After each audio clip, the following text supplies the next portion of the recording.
Hey, welcome to Dr. Lisa Sulsenti's podcast. I almost wanted that music to keep going because we are in, can you believe it, my 5th podcast season. I just want to thank you guys so much because it's been so much fun when I started this. It really is an avenue for people to learn about functional medicine at no cost, just driving in your car or cooking in your kitchen or just chilling out, and you can listen and learn. And it's really, really grown. We got so many downloads, and it's across so many different podcasts. So we have Apple, we have Spotify, I'm on iHeart, we're here on Podbean. You can listen on my website. So, it's really great to just see it grow and grow and grow. So thank you. And this is, oh wow, a new year. So I'm really excited. New music on the podcast. So that was fun to pick out. And I want to talk about a really great topic, which is functional medicine. You could go back to season 1 and I really cover the very beginning of functional medicine. I go over what food sensitivities are, what a leaky gut is, what functional medicine is. I take each thing and break it down. And I try to integrate that into season 2 and season 3 and season 4. So I do go back and I talk about functional medicine in the beginning. But if you are new to this podcast, please surf back, go back on the beginning because there's a lot of basic things. It gets a little more involved as you go into the seasons because I started some series where we talked about thyroid and we did hormones. We did MTHFR. So there's just a lot of really fun things in here. So from getting into big series into just really simple discussions. So I go back and forth. What I wanted to do today, which is actually special, something I don't think I've done, is give you a insight of the power of functional medicine. So we talk about what it is. It's really getting down to the root causes of a patient's symptoms. So they're coming to me, they're usually the patient that's been everywhere, has tried everything and just can't get answers. They can't get better. So they're almost doing this out of I don't know what else to do. And sometimes the other type of patient is that they just give up with the medical. They've just not had a good experience. And so they come to the alternative healthcare. I am a chiropractor. I do have a nutrition dietetics degree as well. And the functional medicine practitioner degree. So my background is alternative medicine. So it's a lot of the patients that I do see. What I want to do is give you some insight on different patient cases that I've seen and how functional medicine changed their lives. And so this is a good insight. If I don't get your age or I don't get your situation down, I'm sure I have a case. You could always email me and ask me, hey, have you worked with this? Can you talk about this on your podcast? And I will. So I'm really good at listening to what comes in. So that's what this podcast is really about, answering your questions for free as best I can. I'm not treating you again, and this isn't a replacement of your medical care or any type of health care, but this is really just educational conversations that we can have fun with. So I want to talk about this one patient. She did phenomenal. She is a patient that left perimenopause, went into menopause. So we're talking about that season. But again, you don't have to be in perimenopause or menopause to have these symptoms and to get the results that she did. But again, this was her situation. So some of her complaints when she came to me, again, you could be 25 years old with these same complaints, and you could be a male with these same complaints, but this was her scenario. She felt like she couldn't lose weight no matter what she did. She ate pretty healthy from what she felt. She also felt she worked out. She was somebody that definitely kept in shape and, was aware of health and maintaining her body and her health. So she was really, really frustrated with that. She wasn't losing weight, and it really wasn't just a weight thing. It was a bloat thing. She was she is a relatively thin woman, but she has this bloating where, she could look pregnant. She felt sluggish and tired and was having some constipation, diarrhea type of issues. And she was really, really frustrated. Really just couldn't figure this out, no matter what she did. So eating healthy, trying diets, trying to work out, and just can't get the digestive tract down, just can't get the bowel movements down, and just was really, really frustrated. So she came to me from referral of a friend, and I'm just going to jump into the case where we did some lab works, and we went a little deeper with her because she wanted to. You don't have to. You can start off real simple with me. But we did go a little deeper with her. She had a family history of thyroid problems, and she did have like glimpses through her life of seasons where her thyroid stimulating hormone, her TSH, would go up a bit, but nothing that came up. So we did a full thyroid panel, and if you've listened to me, you know I feel that is number one important due to my experience and what happened to me with the thyroid. You do not want the medical world just tracking thyroid with 1 to 2 to 3 markers. You want to do the full panel. If you don't know what that means, go back to the thyroid things, but the thyroid podcast I've had in the past, or reach out to me. You want a full thyroid panel. They didn't do that with me over the years, and they missed a crazy thing that was going on with me. And to this day, it really is upsetting. So no crappy thyroid tests anymore. If you're a medical doctor, stop doing that. Do a full panel. It pisses me off because yes, you're going to miss Hashimoto's. Yes, you'll miss antibodies. You'll miss goiters, possible cancer. Stop doing just a TSH. Stop doing that. Okay, it gets me mad. I'm sorry. Calm down. Okay, so let's jump into this. So we ran a thyroid panel for her. She was fine. And then we did that because of her history. She wanted to do a vitamin panel because of the fatigue, and I think it was a bit of a brain fog, so she was worried about if there was a vitamin deficiency or something going on. So what we're doing as a whole, as functional medicine, for me, is, yeah, I'm worried about her thyroid, but we can rule that out. We check mark that off. I am concerned about which micronutrients, vitamins, or minerals should be deficient in.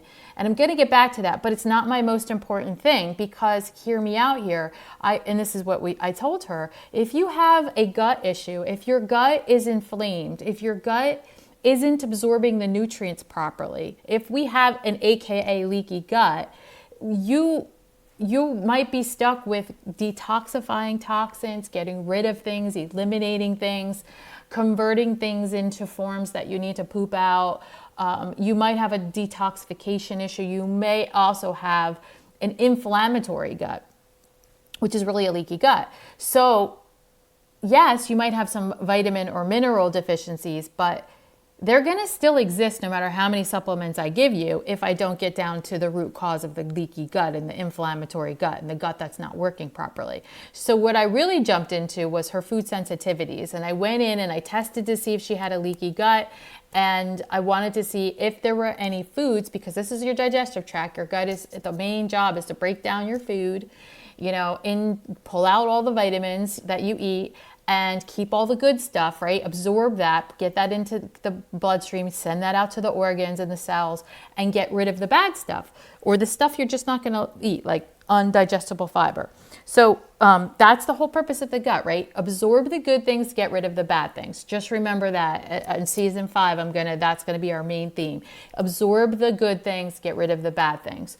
And if your gut is not doing that, let's say it's not absorbing the good things and it's not eliminating the bad things, you really can be sick. A lot of the symptoms that you're experiencing, a lot of the health problems, these chronic diseases that we can't figure out, a lot of them start clearing up when you get this gut to work properly. So we jumped in and we have a test that actually gets really deep. It's one of the best tests on the markets.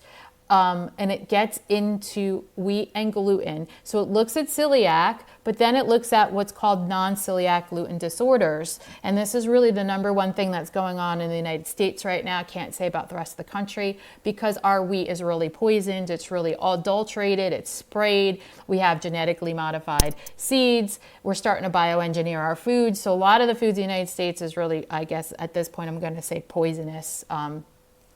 Because it really is toxic. So that's what we need to do is we need to first step in and say, due to where she lives, does she have a non-celiac gluten disorder or wheat disorder? Because that food is so toxic here, and if she keeps eating it, she's going to not be able to get better. So we jumped in here and we saw that she had a moderate reaction, pretty good reaction to gluten and wheat. And what showed how we determined that is we saw gluten antibodies. Her immune system in her gut wall was attacking gluten particularly. And we moved on to wheat protein. She was also attacking non-gluten proteins, which are just wheat. Wheat has 75% gluten proteins and 25% just wheat proteins. So she was literally, when she eats wheat, was attacking the gluten in the wheat and the wheat in the wheat, if that makes sense, the proteins that make up wheat.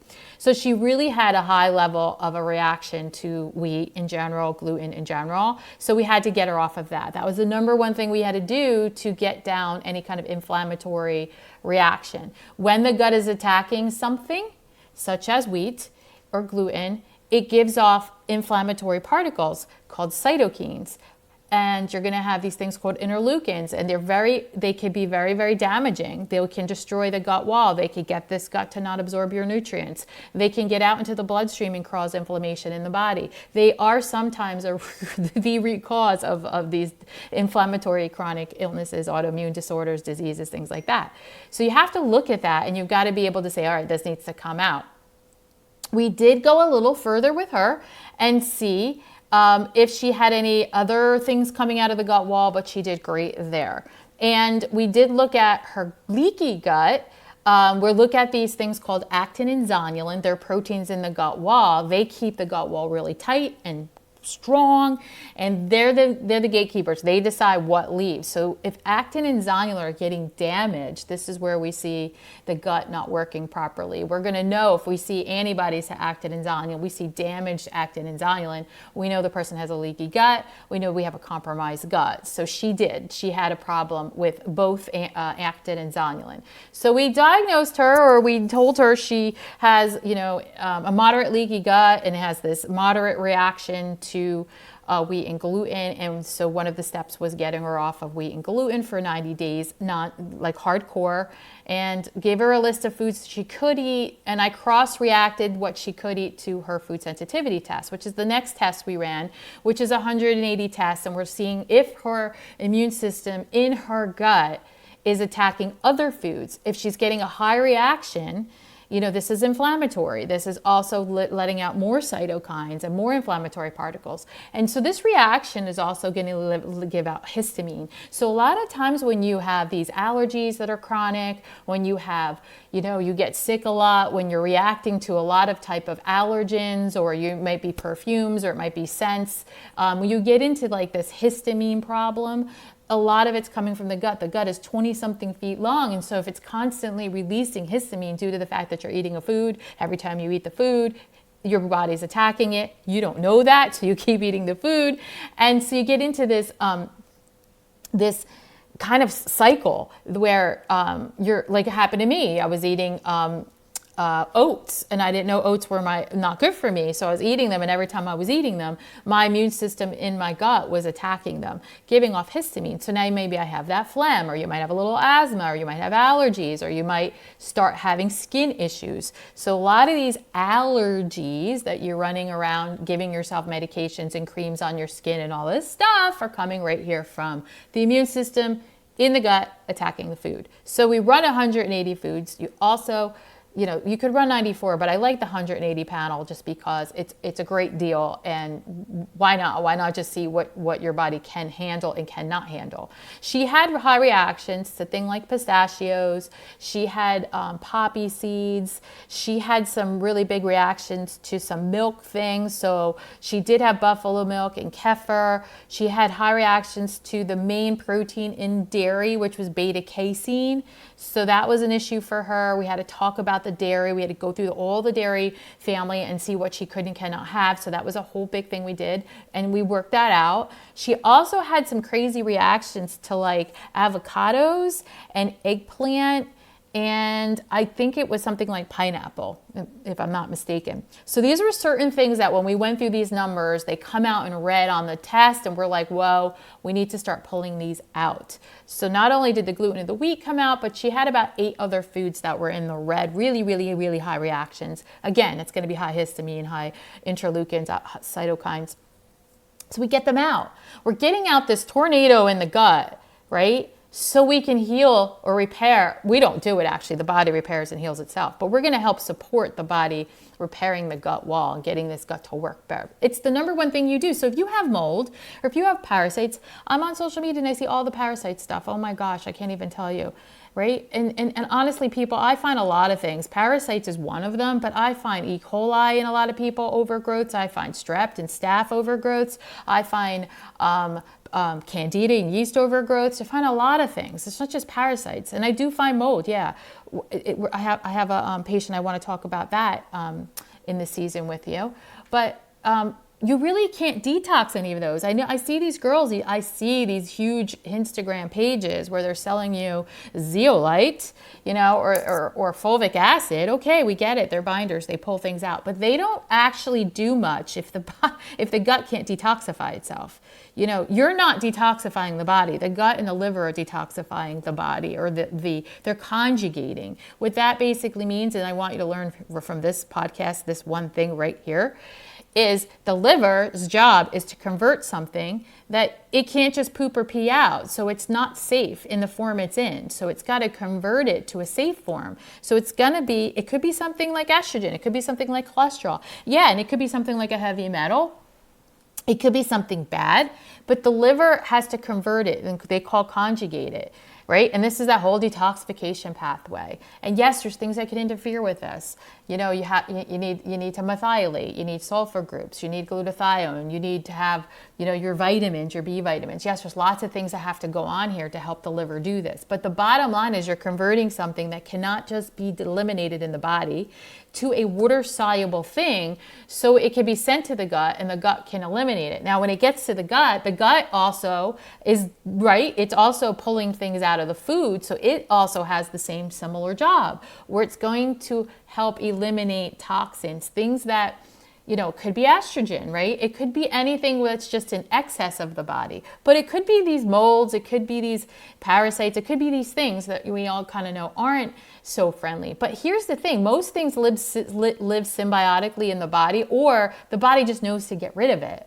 So that's the key. When the body goes irate or sideways, when you're getting sick, it's the gut and the liver really not getting rid of some of these things, and that you get a toxic overload. You get an overgrowth of things. And this is where we are at. This is where I was looking into her. I was like, you sound toxic. Let's just see what's going on with the gut. But no matter what toxin you talk about or what somebody tells you on Instagram or TikTok or wherever you go, you got to make sure the body can get rid of it itself. You don't do it. You support the systems. You help figure out how the body can heal itself. So that's what we did. The first step we did is we looked at food for her, and we were just like, all right, these are the things you need to take out and stop getting the gut so inflamed. The problem is if you're trying to detox yourself and your gut's inflamed, it's not going to work, which is why a lot of people are stuck. You can work out all you want to. Again, if these conjugating, let's say, because you can use the word detoxify all you want. I don't really even like the word because it's really about conjugating and converting and eliminating. So we did that. We ran that. Then we looked into the gut. We looked into the stool side of things for her. And we looked at the microbiome, which is really, really fascinating. So what you want to look at, the next thing, is you're looking at her gut microbiome, all the good bacteria that are in her gut. And you're looking at, is there an overgrowth here? And believe it or not, people, E. coli lives here. Sometimes we have staph and strep in here. And we've got all these type of communities, commensal type of bacteria. And what can happen is you can get an overgrowth of something that's really actually okay. It's at a certain level, it's fine. You can get an overgrowth of the good bacteria.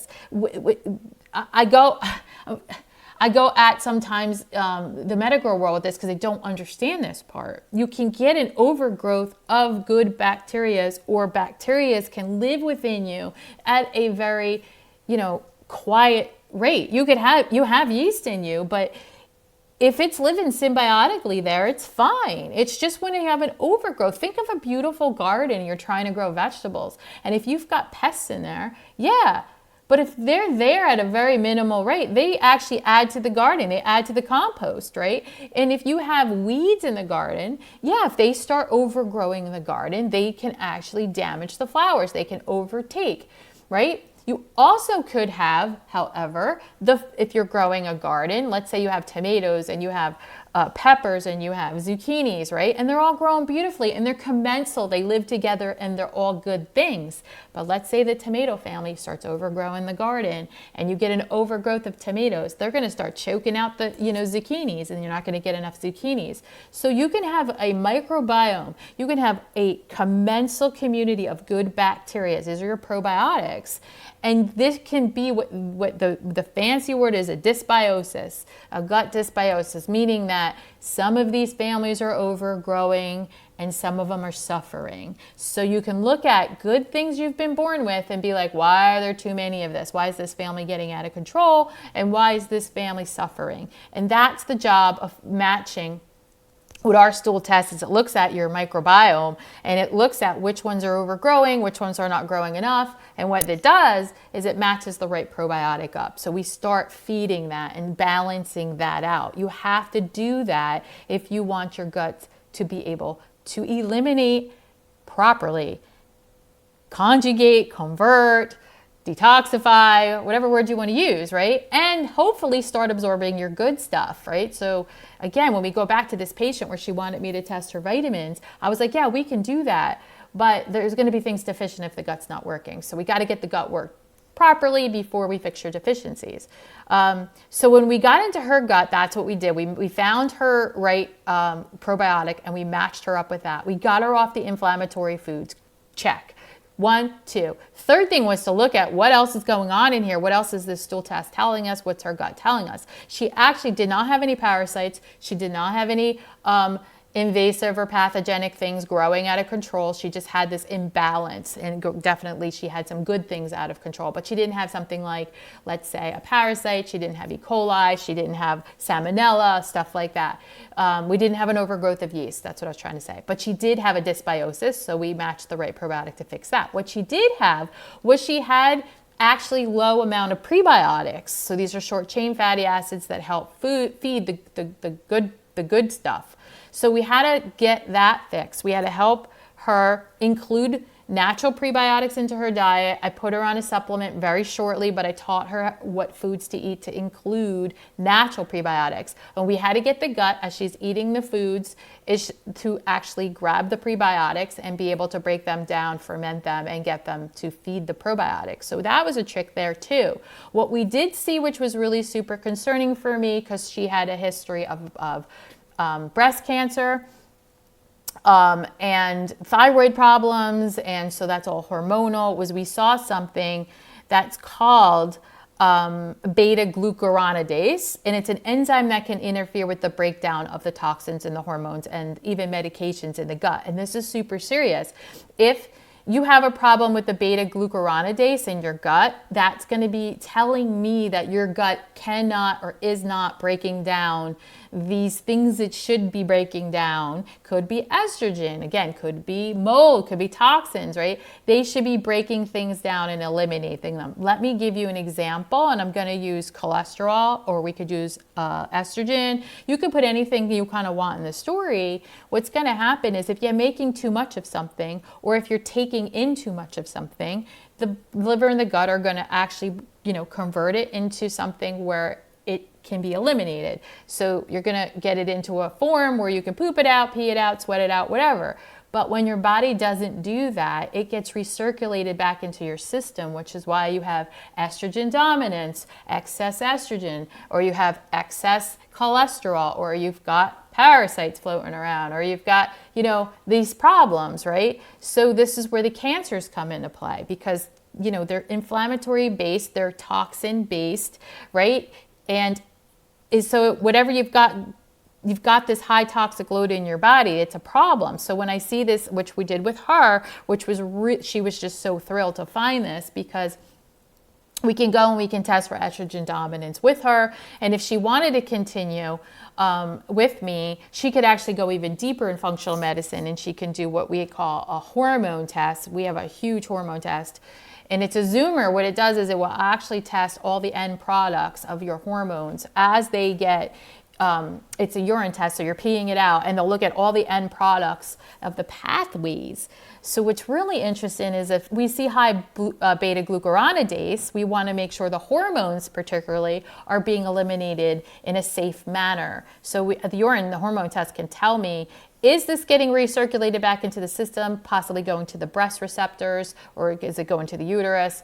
Is she breaking down estrogen correctly? We look at cortisol, progesterone, testosterone, all that stuff. So it's not just an estrogen thing. It's just one thing that when I talk about, people really understand it.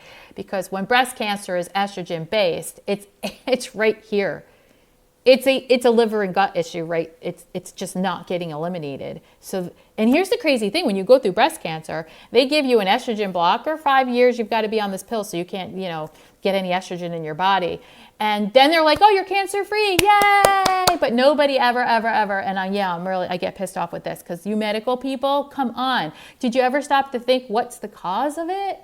And maybe this isn't the only cause, but did you ever stop to think why? Why is this person's body? Why is their body not getting rid of estrogen? Why do they have high estrogen?